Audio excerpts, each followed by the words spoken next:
अब सॉल्व करके देखते हैं। पहले दो ए बी एंड सी, ये जो वेक्टर्स है ये नॉन कोलिनियर वेक्टर्स है। कौन से? ना ए बी के साथ कोलिनियर है, ना बी सी के साथ कोलिनियर है। अगर वो इंडिविजुअली हम लिखेंगे तो इसका मतलब उनके बीच में स्केलर एग्जिस्ट नहीं करेगा, उनके बीच में स्केलर एग्जिस्ट नहीं करेगा। अब आगे देखो, ए प्लस बी, अब ये क्या अलग वेक्टर होगा? ए बी सी से तो अलग वेक्टर होगा, ये प्लस करने के बाद नया वेक्टर बनेगा ना। तो ये जो vector a plus 6b 6 vector b, ये वेक्टर अलग है और वो वेक्टर सी के साथ कोलिनियर है, यानी उनके बीच में स्केलर एग्जिस्ट करेगा।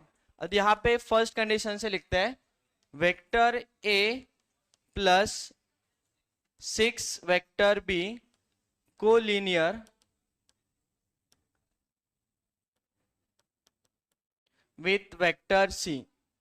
तो अगर ये वेक्टर सी के साथ कोलिनियर है तो स्केलर एग्जिस्ट करेगा, vector a plus 6 vector b is equals to lambda vector c. ये सबको क्लियर है?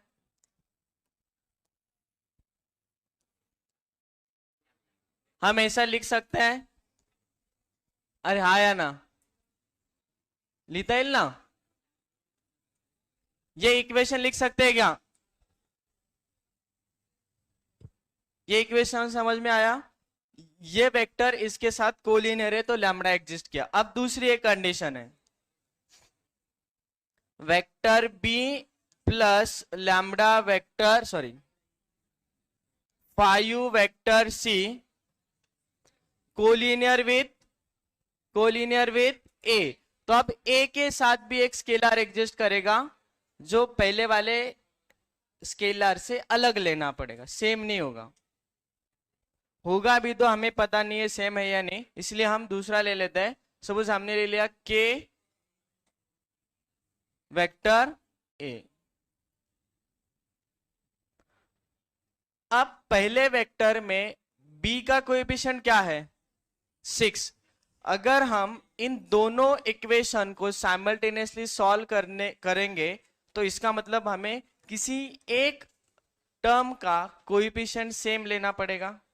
तो मैंने क्या किया, पहले वेक्टर में अगर b का कोएफिशिएंट 6 है तो मैंने सेकेंड इक्वेशन को भी b से 6 से क्या किया, मल्टीप्लाई किया। तो मुझे इक्वेशन मिलेगा 6b plus 30c is equals to 6k vector a. इसमें किसी को समस्या है? नहीं। अब इस इक्वेशन से मुझे वैल्यू मिल गई किसकी? 6b की वैल्यू मिली। कैसे?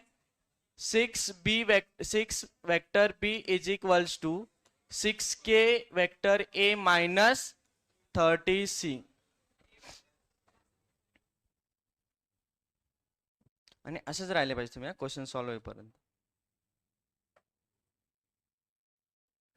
अब ये 6b की वैल्यू किधर रखेंगे? इक्वेशन 1 में। किधर रखना है?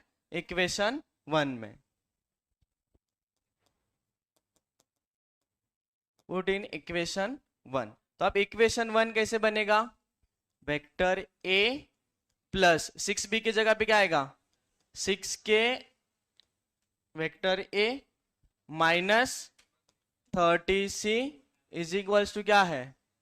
आइए बोलो, लैम्बडा सी। इसमें कोई डाउट है?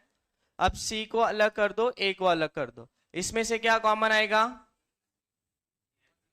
वेक्टर a, तो 1 प्लस 6 के इधर आएगा। मैंने क्या किया, a वेक्टर को कॉमन किया। अब 30c को इधर ट्रांसफर किया। अब 30c को इधर ट्रांसफर करेंगे तो क्या बचेगा? लैम्बडा प्लस 30c 30 ओनली 30 ना, ओके, एंड सी वेक्टर। सारे वैल्यूज हमने ले लिए इधर। अब यहां पे क्या दिख रहा है कि vector a and vector c के बीच में एक स्केलर एग्जिस्ट कर रहा है। कौन सा? 1 प्लस 6 के, एंड स्केलर ही है ना वो, लेकिन पहले ही बोला गया था कि a b c are non collinear, तो इसका मतलब ये कोलिनियर है तभी स्केलर एग्जिस्ट करता है, और उन्होंने बोला है नॉन कोलिनियर, इसका मतलब स्केलर नहीं होना चाहिए था। तो ये तभी होता है जब स्केलर की वैल्यू 0 है। तो इसका मतलब मैं कंपेयर करूंगा, but vector a and c are non collinear.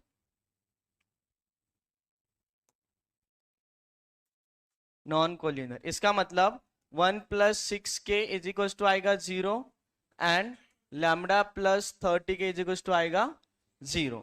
कर दो k की वैल्यू फाइंड, -1/6 एंड इधर आएगा k इज इक्वल्स टू -30। अब हमें जो पहला इक्वेशन और दूसरा इक्वेशन था उसमें k की जगह पे और लैम्डा की जगह पे वैल्यू सब्स्टिट्यूट करने के लिए चांस है, तो हम सब्स्टिट्यूट भी कर देंगे।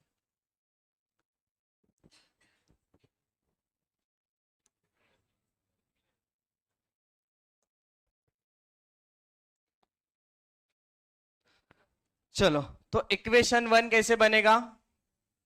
इक्वेशन 1 लिखो, क्या आएगा इक्वेशन 1? अरे इक्वेशन 1 किधर गया? हाँ, ए वेक्टर प्लस 6b, अरे बोलो, इज इक्वल्स टू लैम्डा की जगह पे -30c। इसको इधर ट्रांसफर कर दो, क्या बनेगा? Vector a plus 6b minus का हो जाएगा +30c इज इक्वल्स टू 0। अब ये जो हमें वेक्टर मिला है इसको कंपेयर करो किसके साथ? जो क्वेश्चन में बताया गया था उसके साथ। Vector a plus vector b plus vector c, और बी और सी को कोएफिशिएंट है, हमने जो इक्वेशन फाइंड किया उसमें भी बी और सी को कोएफिशिएंट है। तो इसका मतलब क्या हुआ? बी की जगह पे अल्फा की जगह पे कौन आया? 6, और बीटा की जगह पे 30। फाइंड क्या करना था? Alpha plus beta. नहीं समझे?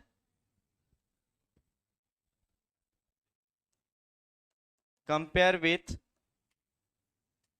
हमने के को भी यूज किया होता तब भी यही आता आंसर, लेकिन के कौन से इक्वेशन में रखना पड़ता? फिर सेकेंड इक्वेशन में।